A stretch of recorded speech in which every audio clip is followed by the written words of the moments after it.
G'day guys, Steve from S&R Caravan Solutions. You've probably seen snippets of this build. This is the dmax Grand Cruiser update that we've been doing. It's quite an ultimate rig, I would say. We've got a lot going on with it, and I'm going to do a video about it and tell you everything that's happened with it. So to start with, we'll start with the dmax. So it's got the famous alley cab canopy on the back that we've fitted out.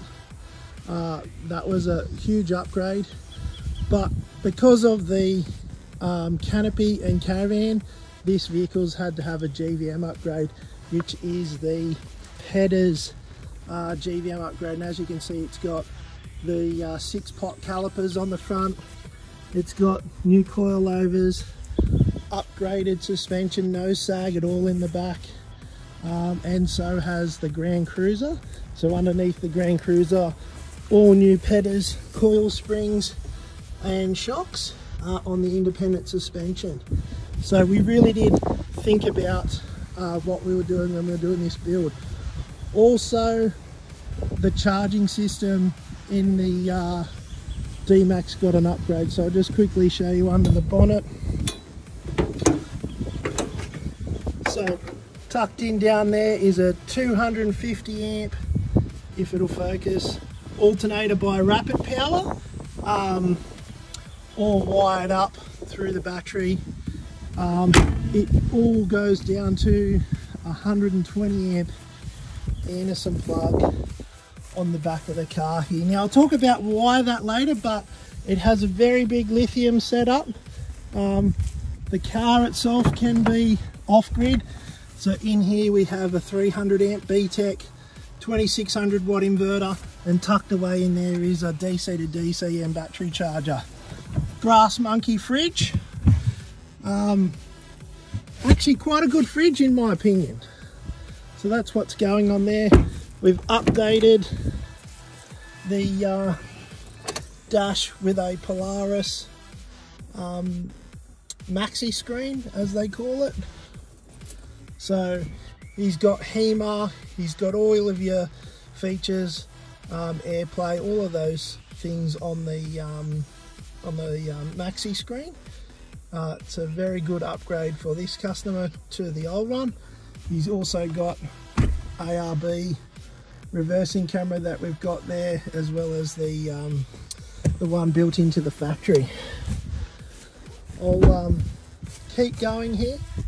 We've got diesel heater and hot water service. So he has your fan heater here. I'll come around this side. Fan heater here for when you're camping, and also hot water. So we'll grab one of these shower heads. So these guys just plug in like so, and then you have a shower head. From the touch screen just here, we can turn hot water on, we can turn pump on, and then we have water just like so. We have one of those there for the shower tent. We have another one just here for at the back of the car, and this is a fast fill for the water tank that's built into the back of the ute here. Another brass monkey fridge tucked away in here, and more storage, and there's a toilet in the middle here, which the customer opted for. Trundle tray storage back here, so a little trundle tray, just if you want something to cook on outside of the door, just there. Lift up lid for storage, all your pockets. It's got 800 watts of solar up on the roof, so more than enough to go free camping just in the ute alone. The ute is actually quite capable as another backup source to power to the caravan. Now I'll show you the caravan setup. So in here we've got Serbo GX, we've got 2 solar rigs, so we've got 130. Then that guy just there is 100 amp DC to DC, and then back in there we have the multi plus 3000. So why we needed the 250 amp alternator is because of that 100 amp buck booster there. So basically, instead of having a generator in this setup now, the customer's able to idle his car and deliver 100 amps to his lithium batteries, which are tucked away in the Caravan. I might go inside and I'll show you what's happening inside the Caravan. So go inside this Caravan. It's got electric step.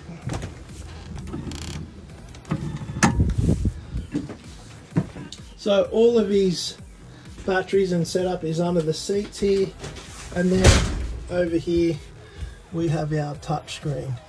So as you can see, got all of our displays. So we've got our AC loads, we've got our PV charging, we've got our DC system, we've got our battery condition, we've also got our water tank. So it has 3 water tanks underneath this van plus a waste tank, and so it's really well set up for off-grid living.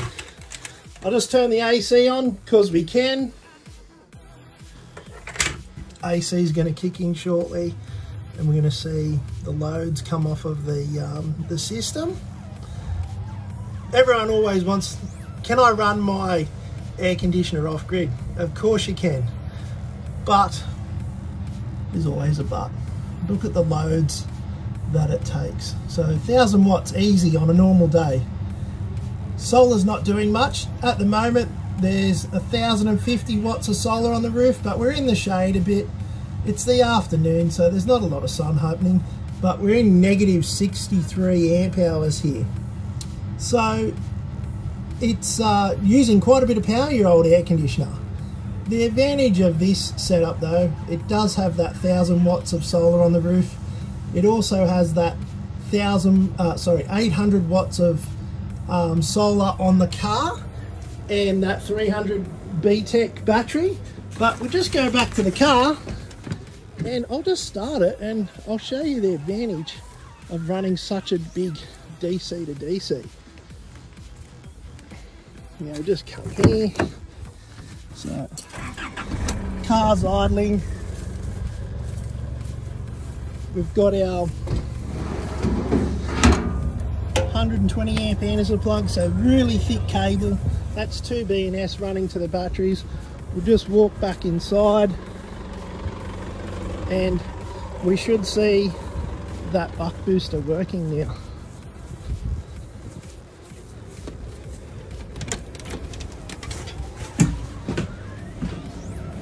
So hasn't quite kicked in yet, but we'll give it a second.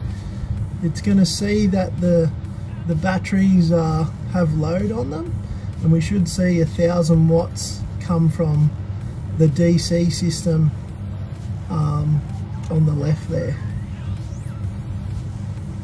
Now we've set a 30-second delay on this system, so that gives the alternator a chance to warm up, or the engine to warm up, and then it should kick in any moment. Now we should see the alternator kick in and provide us the power that we need to, there we go, 1000 watts.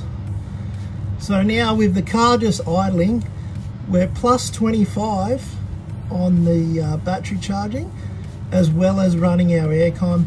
And as you can see there, if the sun was over the top of this van, we see well in excess of 800-900 watts going in there, so more than enough power to run this air conditioning. That's just idling off the car.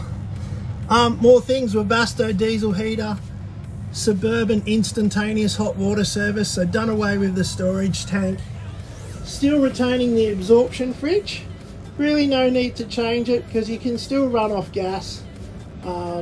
So wasn't needing to spend, you know, $2,000–3,000 on upgrading that to a compressor fridge. We did, however, change the rooftop air conditioner to inverter, or Webasto inverter style aircon, just to help reduce the power. So yeah,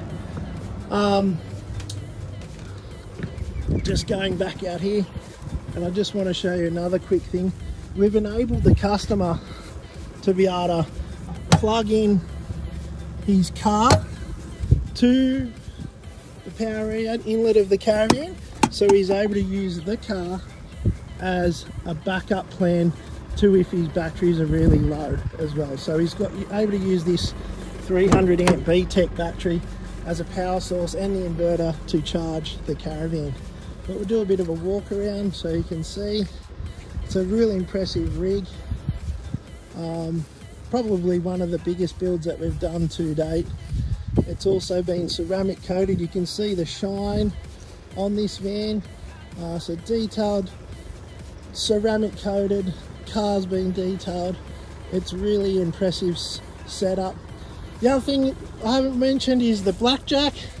So the electric blackjack saves all the winding of the jockey wheel. They're not fast, but they are definitely easier than the old wind-up jockey wheel.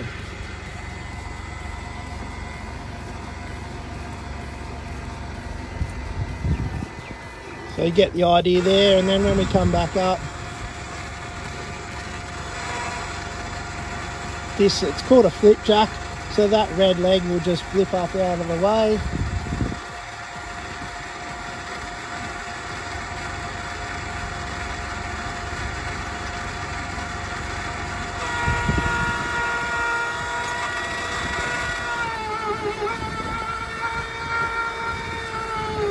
Tucked up nice out of the way. It's also running a DO35, which is a nice handy little hitch to have when you're off-roading. And that's really about it that it's got going for this van, but still an impressive setup. Take the van anywhere, take the car anywhere, unlimited power, loving life. Alright guys, that's it from us today.